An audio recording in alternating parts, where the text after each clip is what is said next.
이제 오늘 묵상할 내일 본문에 요엘서의 가장 중요한 핵심이 나와 있었죠.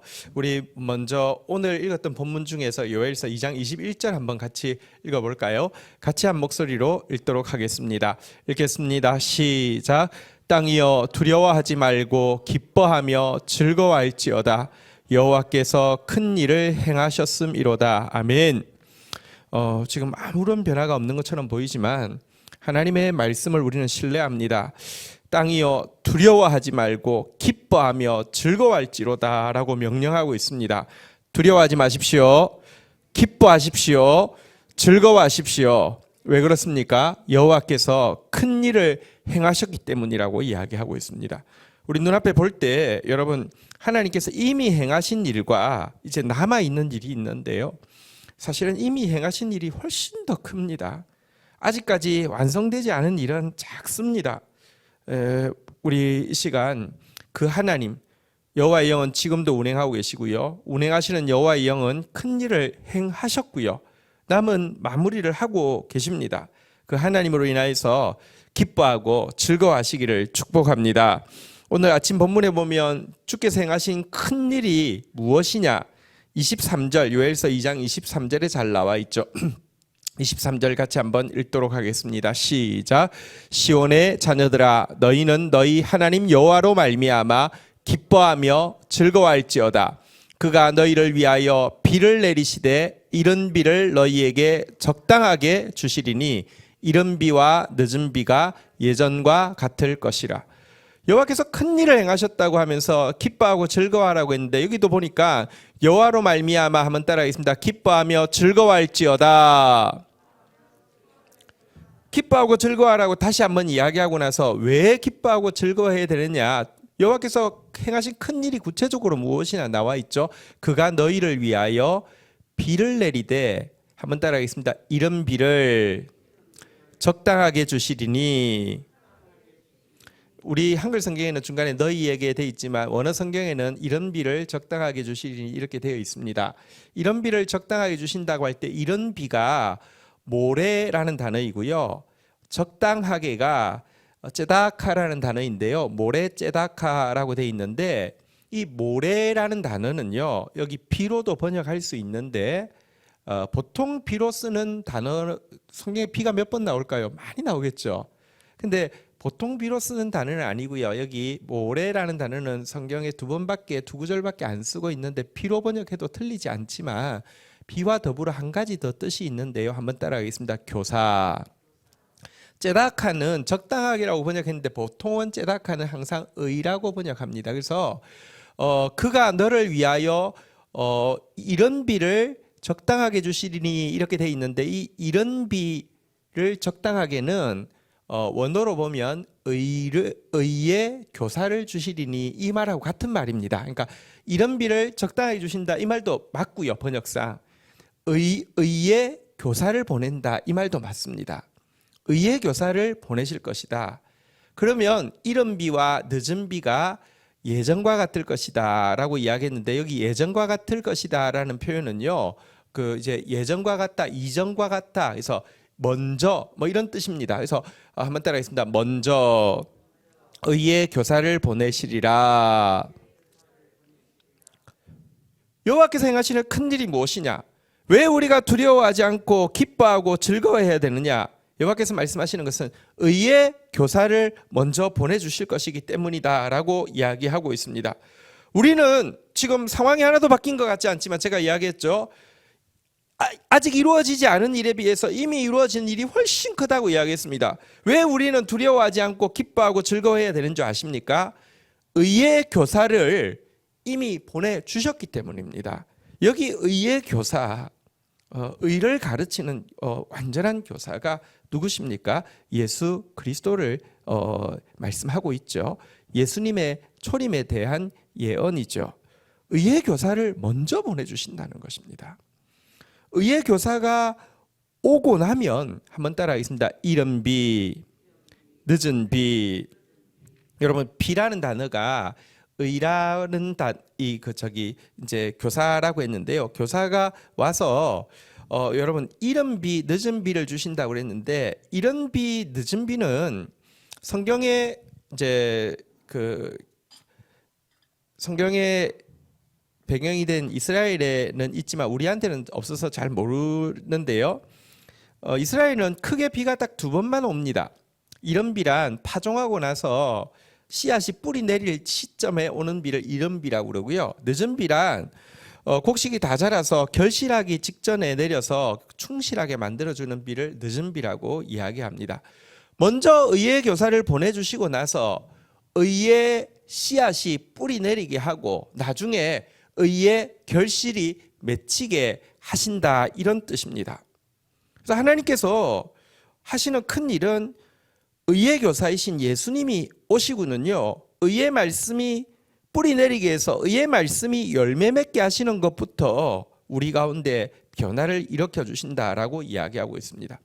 우리가 예수님의 여러 별명이 있지만 오늘 본문에서 나온 예수님의 이 별명은 우리가 꼭 기억해야 합니다. 한번 다시 따라하겠습니다. 의의 교사 되신 예수님.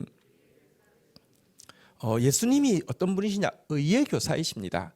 그리고 의가 뭐라고요? 제가 우리 교회에서는 여러 번 말해서 기억하실 것입니다. 한번 따라하겠습니다. 의는 하나님의 말씀이다. 그래서 예수님을 태초에 말씀이 계시니라, 이 말씀이 하나님과 함께 계셨으니 이 말씀이 곧 하나님이다 라고 이야기하는 것입니다. 예수님은 의의 교사이십니다.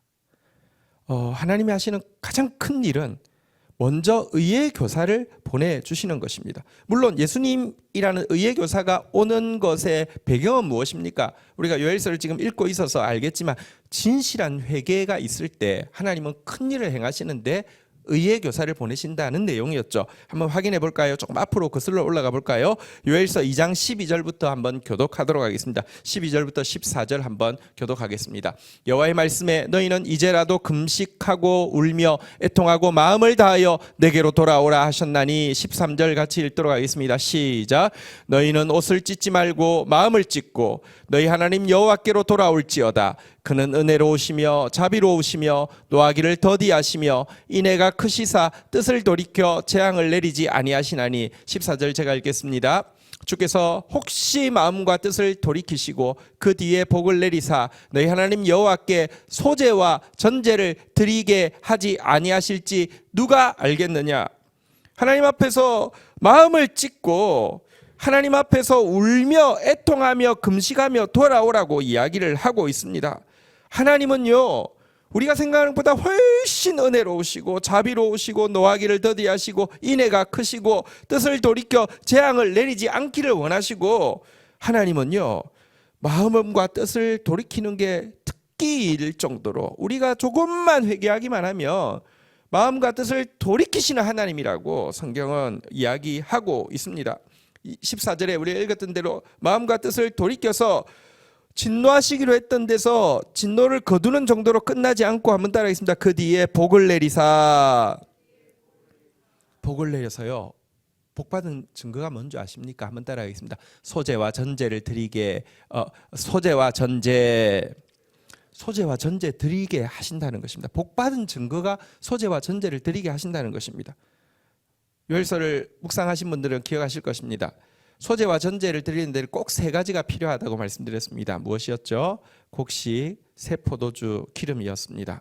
근데 여러분, 그들이 예배를 거치자, 소제와 전제를 거치자 자연스럽게 땅도 저주를 받아서 곡식, 새 포도주, 기름이 없어졌죠.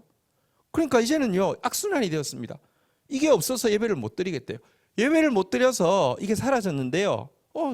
소제와 전제 드리려고 하면 곡식, 새 포도주, 기름이 있었는데 이거 없으니까 못 드려. 점점 악순환이 돼가지고는요, 하나님부터 멀리 떠난 그들에게 하나님이 요구하시죠.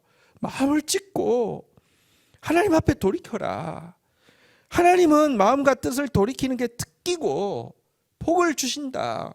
너에게 큰 것을 요구하시는 것이 아니라 너희 마음을 요구한다라고 할 때 돌이켜 하나님 앞에 나오면 소제와 전제를 드릴 수 있도록 곡식과 새 포도주와 기름을 주신다는 것이고, 그리고 그때 하나님께서 당신의 큰 일을 행하신다는 것이죠.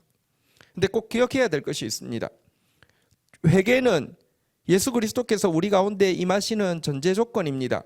그렇지만 그렇다고 해서 우리의 회개의 방점이 찍혀서는 안 됩니다. 내가 회개를 엄청 세게 하면 여러분 하나님의 복이 임할 수밖에 없습니까? 내 회개가 의가 될까요? 그렇지 않습니다. 이렇게 소제와 전제를 드리게 하지 아니하실지 누가 알겠느냐라고 이야기하면서 제사장들에게 이렇게 백성들이 회개하면 이렇게 기도하라고 말씀하셨죠. 2장 17절 한번 보도록 하겠습니다. 2장 17절 같이 한번 읽도록 하겠습니다. 읽겠습니다. 시작. 여호와를 섬기는 제사장들은 낭실과 제단 사이에서 울며 이르기를 여호와여 주의 백성을 불쌍히 여기소서 주의 기업을 욕되게 하여 나라들로 그들을 관할하지 못하게 하옵소서. 어찌하여 이방인들이 그들의 하나님이 어디 있겠느냐 말하게 하겠나이까 할지어다. 여기 보니까요, 진실로 회개할 때 내세울 수 있는 것은 백성들의 회개하는 모습 아닙니다. 이 백성들 우는 것 좀 보십시오. 불쌍하지도 않습니까? 금식하는 것 좀 보십시오. 불쌍하지도 않습니까? 옷을 다 찢었습니다. 불쌍하지도 않습니까? 이렇게 기도하라고 하지 않습니다. 제사장들인 자기를 보고 기도하라고 하지도 않습니다. 백성들은 못났지만 내가 얼마나 성결한지 아시지 않습니까? 내가 얼마나 오랫동안 기도하는지 아시지 않습니까? 내 기도 들어주십시오라고도 이야기하지 못합니다. 근거는 하나밖에 없습니다. 한번 따라하겠습니다. 주의 백성, 주의 기업, 하나님의 이름, 이방인들이 하나님의 이름 업신여기지 못하도록 주의 백성을, 주의 기업을 불쌍히 여기소서. 여러분 회개가 여러분 사실 공로가 되어지면요, 저 사람 저렇게 회개한대, 저 사람은 금식하면서 회개한대, 저 얼굴 좀 봐봐, 그게요 사실은 율법주의예요. 우리의 회개가 조금도 의가 되지 못합니다. 죽을 사람이 정말 흉악한 살인자가 내가 흉악한 짓을 지었다고 인정하는 게 그게 무슨 의가 됩니까? 의가 아닙니다. 우리의 의는 예수 그리스도밖에 없습니다. 어쨌든 예수 그리스도의 이름을 의지하여서 진실하게 회개하면 하나님께서는 의의 교사를 보내주신다. 이것이 성경의 가르침입니다. 여러분 우리가 회개하고 나면 하나님 복을 주신다고 그랬는데 먼저 의의 교사부터 보내주셔야지 복이 됩니다. 우리는 뭘 잘못되면 회개합니다. 그럼 하나님 복 주신다고 했으니까 내가 회개를 열심히 하고 나면 상황이 바뀌리라고 생각합니다. 뭐 관계가 바뀌리라고 생각합니다. 아무것도 안 바뀝니다. 근데 확실히 바뀌는 게 뭔지 아십니까? 회개하고 나면, 다시 한번 따라하겠습니다. 먼저 의의 교사를,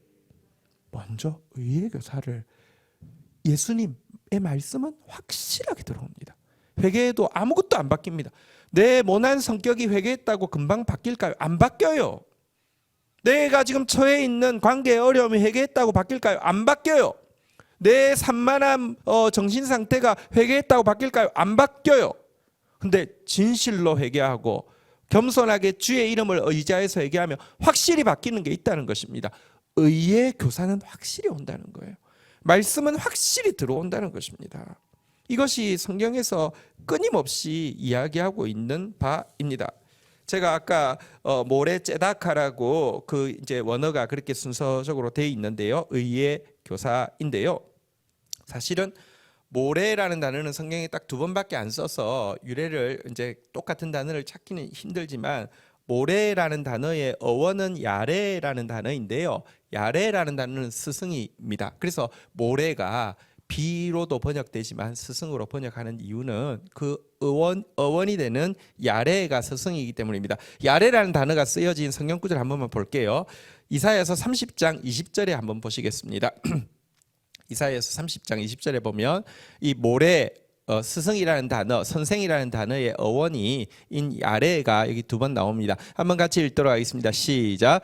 주께서 너희에게 환난의 떡과 고생의 물을 주시나 내 스승은 다시 숨기지 아니하시리니 내 눈이 내 스승을 볼 것이며, 여기 스승이라는 단어가 야레인데 이게 모래의 어원이 되는 단어입니다. 스승을 주신다 이렇게 이야기되어 있고요. 또 회개하면 의의 스승을 반드시 주신다. 이게 성경 전체의 가르침입니다. 제가 이사야서 30장 20절은 다시 볼 거고요. 한 구절만 따로 한 번 더 보겠습니다. 호세아서 10장 12절에 보면 야레 ጼ데크라는 단어가 나옵니다. 그러니까 모레 ጼ다카라고 앞에 의의 교사라는 단어가 나왔는데 모레라는 단어는 성경에 2번밖에 안 써서 땅 유래를 찾아볼 수 없는데 야레는 좀 많이 쓰여지고 있습니다. 근데 여기 보면 한번 같이 읽도록 하겠습니다. 같이 읽겠습니다. 시작. 저희가 자기를 위하여 공의를 심고 인애를 거두라. 너희 묵은 땅을 기경하라. 지금이 곧 여호와를 찾을 때이니 마침내 여호와께서 오사 공의를 비처럼 너희에게 내리시리라. 여기 보니까요, 한번 따라하겠습니다. 너희 묵은 땅을 기경하라. 그냥 놔두지 마십시오. 뒤집어 엎으십시오. 이게 회개입니다. 회개하라고 이야기합니다. 지금이 여호와를 찾을 때니 회개하라. 회개하면 어떻게 한다고요? 마침내 여호와께서 오사. 한번 따라하겠습니다. 공의를 비처럼. 원어에 보면 야레 짜데크라고 돼 있는데 이게 정확하게 이야기하면 여기 비라고 돼 있는 게 실은 야레 스승이라는 단어입니다. 거의 스승으로 번역하는데 여기만 비로 번역했어요. 근데 이제 모레 째다크하고 비슷하게 야레 째다카 여기도 비로 번역해서 뭐 나쁘진 않은데 조금 더 정확하게 이해하면 공의를 스승으로 너희에게 보내시리니 이런 뜻입니다. 의를 스승으로 너희에게 보내시리니 이런 뜻입니다. 회개하면 의의 스승을 보내신다. 의의 교사를 보내신다. 우리가 회개할 때 하나님이 하시는 큰 일, 제일 놀라운 일은 말씀의 본체이신 예수가 말씀으로 우리 안에 찾아온다는 것입니다. 의의 본체이신 예수님이 우리에게 오면 어떤 일이 일어나는지 한번 아까 읽었던 이사야서 30장 20절 한번 다시 보도록 하겠습니다. 자, 우리가 회개했습니다. 하나님은 이제 뜻을 돌이켜 복을 주십니다. 하나님은 우리 가운데 놀라운 큰 일을 행하십니다. 그런데요, 다시 보십시오. 20절. 주께서 너희에게 환난의 떡과 고생의 물을 주시나. 당장 바뀌는 거 없습니다. 회개해도요, 환난의 떡 그대로 먹습니다. 고생의 물 그대로 마십니다. 그런데요, 내가 정말 회개하고 주님을 의지하면 내 스승은 다시 숨기지 아니하시리니. 진실로 회개하고 나면 그 전까지는 말씀을 들어도요, 무슨 말인지 모르겠어요. 말씀을 들을 때 잘 모른다는 것은요, 여러분에게 뭔가 지금 땅이 묵은 땅이라는 뜻입니다. 여러분들이 하나님 앞에 보십시오. 악순환이 계속되고 있다는 뜻이에요. 소재와 전제를 안 드리니까 소재와 전제를 드릴 포도주, 곡식, 기름이 없는 거고요. 이게 없으니까 또 예배는 소재와 전제가 제대로 못 드려지게 되고 뭔가 문제가 있는 것입니다. 그런데 진실로 회개하면요, 내 스승은 다시 숨기지 아니하며 너무 말씀이 살아 움직입니다. 쏙쏙 들어옵니다. 내 눈이 내 스승을 볼 것이며 예배 시간에 말씀이요 얼마나 달든지 정말 눈으로 보는 것 같습니다. 저는 우리 이제 공동체의 설교가 또 저희들이 듣지만 또 저희들 독자들 중에서 꾸준히 듣는 분들이 있습니다. 한 분은 여러 상황 가운데 참 생각하면 너무 가슴이 아픈 상황들이 막 연거푸 있고요. 이렇게도 힘들 수 있을까 싶을 정도로 힘든데 한 가지 분명한 것은 설교가 그냥 이 말씀 없으면 내가 죽었다 싶을 정도로 이 말씀 때문에 산다. 매일 매 순간 어떻게 이렇게 정확하게 하나님이 말씀하는가 이 고백으로 내가 버틴다 산다. 이 고백을 만날 때마다 연락할 때마다 하시는 분이 있습니다. 그러고요, 그 말씀이 들어오니까 여전히 환난의 떡을 먹고 여전히 고생의 물을 마시는데 그 말씀이 들어오니까 자기가 바뀌기 시작하는데 사실은 객관적으로 상당히 훌륭해요. 상당히 괜찮아요. 거기서 안 바꾼다 해도 더 이상 뭘 안 바꾼다 해도 누구도 탓할 수 없어요. 훌륭한 권사님이고 훌륭한 신자예요. 근데요, 말씀이 의의 교사가 확실히 들어가기 시작하니까 오랫동안 봐왔고 그래도 그런 거 있잖아요. 저렇게 훌륭한데 더 이상 나야 뭐 이야기할 것 없어. 뭐 그거는 사람인데 그럴 수 있지. 이런 부분까지요. 말씀이 파고들어서 스스로가 결단해서 끊어내고 고쳐내는 모습을 보면서요. 정말 말씀이 환하게 보이는 거예요. 말씀이 더 이상 숨지 않는 거예요. 정확하게 들어간다는 거예요. 자, 이렇게 말씀이 들어오면 어떻게 되는 줄 아십니까? 21절부터 한번 보시죠. 21절 읽겠습니다. 너희가 오른쪽으로 치우치든지 왼쪽으로 치우치든지 내 뒤에서 말소리가 내 귀에 들려 이러기를 이것이 바른 길이니 너희는 이리로 가라 할 것이며.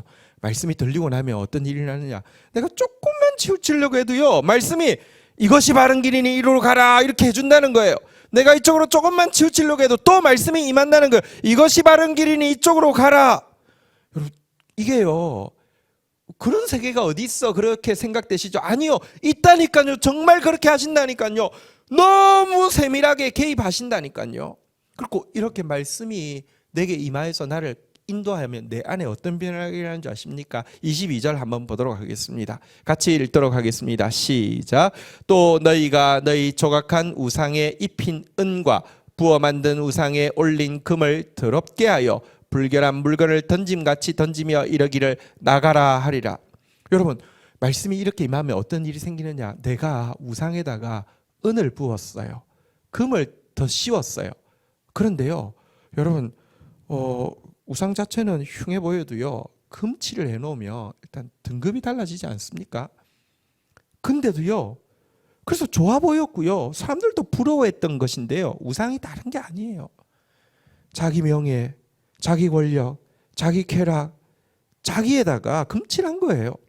근데 말씀이 정확하게 들어오면요, 금칠해 놨던 거 모든 사람들이 부러워했고, 아, 저 사람은 예수 잘 믿더니 저렇게 됐나 봐, 그렇게 부러워했던 그것마저도요, 불결한 물건을 던짐같이 던지면서. 여러분, 불결한 물건 던지는 거, 뭐를 던질 때 제일 그냥 조금 더 안 아끼고 던질 불결한 물건이 뭐가 있을까요? 뭐가 있을까요? 예, 예, 잘 생각이 안 나네요. 여러분, 뭐 만약에 바퀴벌레를 잡았어요. 휴지가 둘둘 말려 있어요. 이거를 이렇게 이제 이렇게 그 뭐랄까요? 이걸 막 어디 쓰레기통에 넣으면서 아니면 변기에 넣으면서 너무 아까워서 넣을까 말까 다시 한번 까서 보고 이렇게 하시겠어요? 그냥 저는 진짜 바퀴벌레 무섭거든요. 막 진짜 엄청 쌌거든요. 한 마리 잡으면 엄청 싸거든요. 미라를 만들거든요. 그래도요, 이게 물 내릴 때 떠 있을까 봐서 물 버튼을 내림과 동시에 딱 떨어뜨려서 바로 들어가도록 그렇게 만든단 말이에요. 그러니까 잘 모르지만 불결한 물건을 던진다는 것은요, 다시 되돌아보지 않는다는 뜻이겠죠. 어쨌든 그렇게 하면서 한번 따라하겠습니다. 나가라! 이 정도는 안 하겠죠, 그렇죠? 정말 미워하면요, 나가라! 이렇게 하겠죠.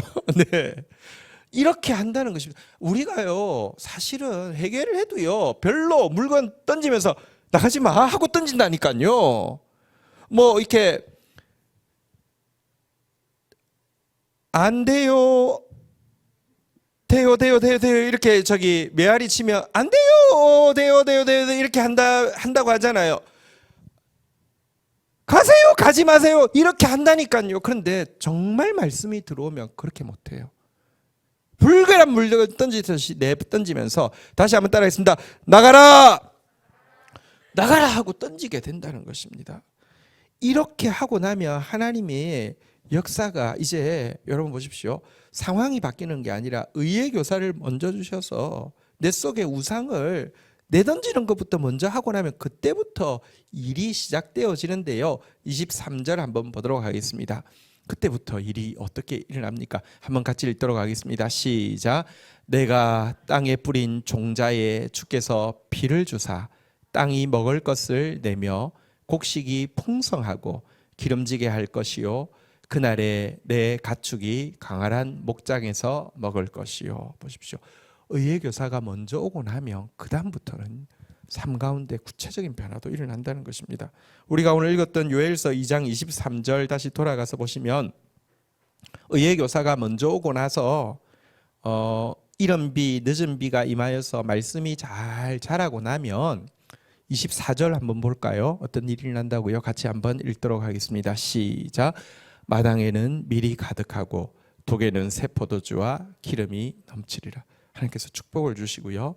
또 여기 나오는, 한번 따라하겠습니다. 밀, 새 포도주, 기름, 이것은 소재와 전제를 위해서 반드시 드리는 것이거든요. 그러니까 선순환이, 그러니까 하나님 은혜로 말미암아 회복되니까 너무 기뻐서 또 예배하고, 예배하니까 또 이 말씀이 더 들어오고, 말씀이 들어오니까 삶 가운데서 변화가 일어나고, 삶 가운데 변화가 일어나니까 더 감격해서 또 예배하게 되고, 이런 선순환이 일어나게 된다라고 이야기하고 있습니다. 어쨌든 먼저 의의 교사가 온다는 것입니다. 꼭 기억하십시오. 변화를 원하지 마시고요, 먼저 의의 교사가 와야 됩니다. 제가 주중에 한 지체의 안타까운 이야기를 듣게 되었습니다. 저희 교회 지체가 사귀고 있는 형제인데, 저희 교회 지체가 이제 유학을 이제 미국에 이제 유학을 가 있고요. 그곳에서 이제 사귄 형제입니다. 저희 교회 되게 신실하게 헌신했던 자매고, 또 지금 가서도 교회를 사랑하고 또 교회를 섬기는 그런 자매인데요. 그래서 형제 제가 미국 간 길에 한번 본 적도 있는데, 여러 가지 삶이 막 꼬이고 막 힘들고, 그래서 교회에 출석을 안 하고 그냥 이제 약간 가난한 교인처럼 이렇게 돼 있는 상황이고, 그럴수록 또 상황은 점점 더 꼬이고 힘들고 뭐 이런 상황에 있는 형제가 있었습니다. 자매랑 대화하다가 마음이 좀 너무 안타까워서 연락을 했습니다. 그래도 이제 좋은 마음이 있으니까 잘 이제 전화를 받았는데, 자기도 자기 상황이 막, 그러니까 뭐 이래도 안 되고 저래도 안 되고 막, 그러니까 또 괜히 막 화가 나가지고 교회도 가기 싫고 막 이런 상황에 이제 있는 상황이었는데요. 형제하고 이야기했습니다. 근데 출발은 어쨌든 힘이 있어야지 변화가 일어나는데, 힘이 있으려고 하면, 또 자기를 봐야지 변화가 일어나는데 자기를 보려고 하면 말씀밖에 없지 않느냐, 그게 공감이 되죠. 그래서 말씀밖에 없는데, 근데 말씀이라는 게 사실은 말씀밖에 없다고 해도 이게 습관이 안 되면 안 봐지잖아요, 그죠? 그래서 형제가 만약에 원하면 이렇게 GT를 꾸준히 하기로 결심하면 이제 매일 빠지지 않고 하고, 또 매일 영상을 빠지지 않고 하고, 또 매일 경건일기를 쓰기로 결정하며 일주일에 한 번씩 경건일기 나눔을 얼마간 하자. 몇 달 정도 하다 보면 말씀이 들어오면 빛이 들어올 거고, 또 내 속에서 버려야 될 게 뭔지 알게 될 거고, 그러고 나면 하나님 삶 가운데 일하실 거다라고 하니까 되게 기뻐하면서, 저는 이제 그 형제 간접적으로 이제 알게 됐지만, 그 형제에게 집중하기 위해서 그렇게 하겠느냐고 했더니 자매도 같이 하면 안 되겠냐고, 그래서 그럼 더 좋다고 이렇게 해서 이제 하기로 했어요. 근데 제가 그러면서 생각이 드는 게, 여러분 모든 사람 다 마찬가지입니다. 모두가 마찬가지입니다. 답은 말씀에 있습니다. 그리고 내가 말씀에 들어가는데 가장 힘을 줄 수 있는 사람이, 사실은 옆에 우리가 존재하는 이유는요, 누군가 힘들어할 때 그에게 먼저 의의 교사가 다가갈 수 있도록 돕는 일이 우리가 해야 될 역할입니다. 그러고 나면 나머지 일은 밀이 가득하고 독에 새 포도주와 기름이 넘치게 하는 일은 자동으로 이어지는 것입니다. 자, 우리 오늘 먼저 의의 교사를 보내신다고 하는 말에 이어지는 게 오늘 본문인데, 28절부터 보면요, 오늘 본문은 간단하게 볼게요. 28절 한번 보도록 하겠습니다. 한번 같이 읽겠습니다. 그 후에, 따라하겠습니다. 그 후에가 먼저 무엇인지 아시겠죠? 그 후에 반대말이 뭐예요? 먼저 누구를 보내신다고요? 의의 교사. 먼저 의의 교사를 보내시고 나서 그 후에, 한번 같이 전부 읽도록 하겠습니다. 시작. 그 후에 내가 내 영을 만민에게 부어주리니 너희 자녀들이 장래일을 말할 것이며, 너희 늙은이는 꿈을 꾸며 너희 젊은이는 이상을 볼 것이요. 자, 그 후에가 어디 연결되는지 모르면 이 구절 이야기하고 이 구절로 찬송가까지 만들었지만 무슨 뜻인지 아무도 모릅니다. 정말 아무도 모릅니다. 그 뜻이 뭔지 몰라서요. 그래서 성령이 오면 무슨 환상을, 무슨 은사를 받나 보다. 근데 왜 젊은이는 장래일을 말하고 늙은이는 꿈을 꾸고, 자녀는 장래일을 말하고 늙은이는 꿈을 꾸고 젊은이는 이상을 볼까? 늙은이는 잠을 많이 자니까 꿈을 꾸는가? 근데 잠을 잘 안 자는데요. 나이가 들면 잠이 없어지는데 왜 뭐 이럴까? 아니, 이게요, 정확한 뜻은 이게 뭐 은사 준다는 게 아니라 제가 이제 설명을 해드릴게요. 그 후에가 의의 교사가 임해서 말씀이 내 속에 들어오고 나면이라고 했죠. 그제서야 하나님의 영이 역사하신다는 것입니다. 하나님의 영이 역사하시면 어떻게 되느냐? 자녀든지 늙은이든지 젊은이든지 모든 세대가 상관없이 한번 따라하겠습니다. 장래일, 꿈, 이상, 이것은요 사실 세 단어를 나열한 것이고요 같은 뜻입니다. 여러분 젊은이는 꿈을 꾸면 안 됩니까? 나이도 새파란 것이 꿈을 꿔? 넌 이상을 봐야지. 아니 같은 말이에요. 근데 여러분 이들이 말하는 장래일은 뭘까요? 이들이 꾸는 꿈은 뭘까요? 이들이 보는 이상은 뭘까요? 의의 교사가 임하시고 나서 그 말씀이 내 속에 뿌리 내리고 그 말씀이 막 자라고 열매 맺을 때 성령이 오시면요 이들이 장래일을 말하고 꿈을 꾸고 이상을 본다고 했는데 이 장래일, 이 꿈, 이 이상이 뭘까요? 그 뭐냐고 하면 말씀이 이루어지는 나라에 대한, 무슨 말인지 알겠어요? 주님이 주신 말씀이 내 안에서 열매를 맺기 시작할 때 첫 열매를 맺고 나면 하나님의 말씀이 하나도 땅에 떨어지지 않고 온 세계에 그대로 이루어질 것인데 이 땅 가운데 우리 교회 가운데 우리 자녀 가운데 열방 가운데 이 말씀이 그대로 이루어지는 그날에 대해서 말하기 시작하는 거예요. 자녀들이 하나님의 말씀이 이루어지는 그날에 대해서 말하기 시작한다는 거예요. 그것에 대해서 꿈꾸기 시작한다는 거예요. 누워도 막 그것이 막 펼쳐질 세계를 꿈꾸기 시작한다는 거예요. 그것이 이루어진 것처럼 그냥 눈으로 생생하게 보인다는 거예요. 아까 스승이 너희에게 떠나지 않고 스승이 너희 눈에 보인다고 했는데 그 스승, 의의 교사가 눈앞에 보이는 것, 예수님이 하신 말씀이 그대로 이루어지는 세계가 눈앞에 계속 보이는 것, 떠나지 않게 되는 일이 일어난다는 것입니다. 성령이 하시는 최고 중요한 일. 제가 많이 말했는데 왜 이런 말을 만들었는지 이유입니다. 한번 따라하겠습니다. 성령은 성경이 성경되게 하는 영이다. 성령은 말씀이 그대로 이루어지게 하는 영이란 말이에요.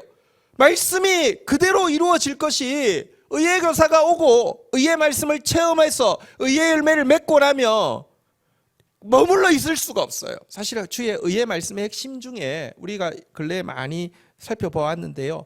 생명, 영생, 생명의 면류관 쓰고 생명의 왕노릇하는 나를 상속자 삼아서 나를 통해서 축복이 흘러가는 게 말씀의 내용인데 내가 그 말씀을 맛보고 나면 가만히 있을 수 없어요. 열매 맺을 수밖에 없어요. 꿈꿀 수밖에 없어요. 나는 알 수 없지만 성령이 하게 하실 것이니까요. 이게 지금 이 말씀의 내용입니다. 그래서 우리가 마지막 날에, 그러니까 마지막 날에가 이 말세의 막 끝날 이게 아니라 그 후에죠. 그러니까 의의 말씀이 임하고 나면 끝에 나의 영으로 내가 모든 백성에게 부어주리니 자녀들은 예언할 것이요 청년들은 환상을 보며 아비들은 꿈을 꾸리라 할 때 여러분 말씀이 그대로 말씀대로 이루어지는 그 나라에 대한 꿈을 꾼다는 것입니다. 이 꿈. 제가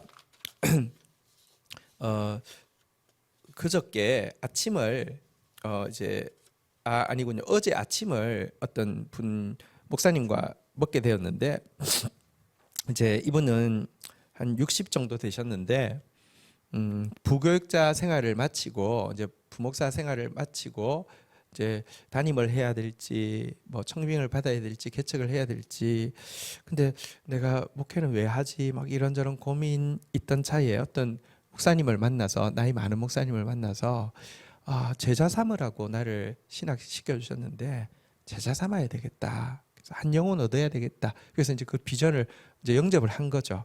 그래서 대학에 이제 가서 대학생들을 전도하는 목사님입니다.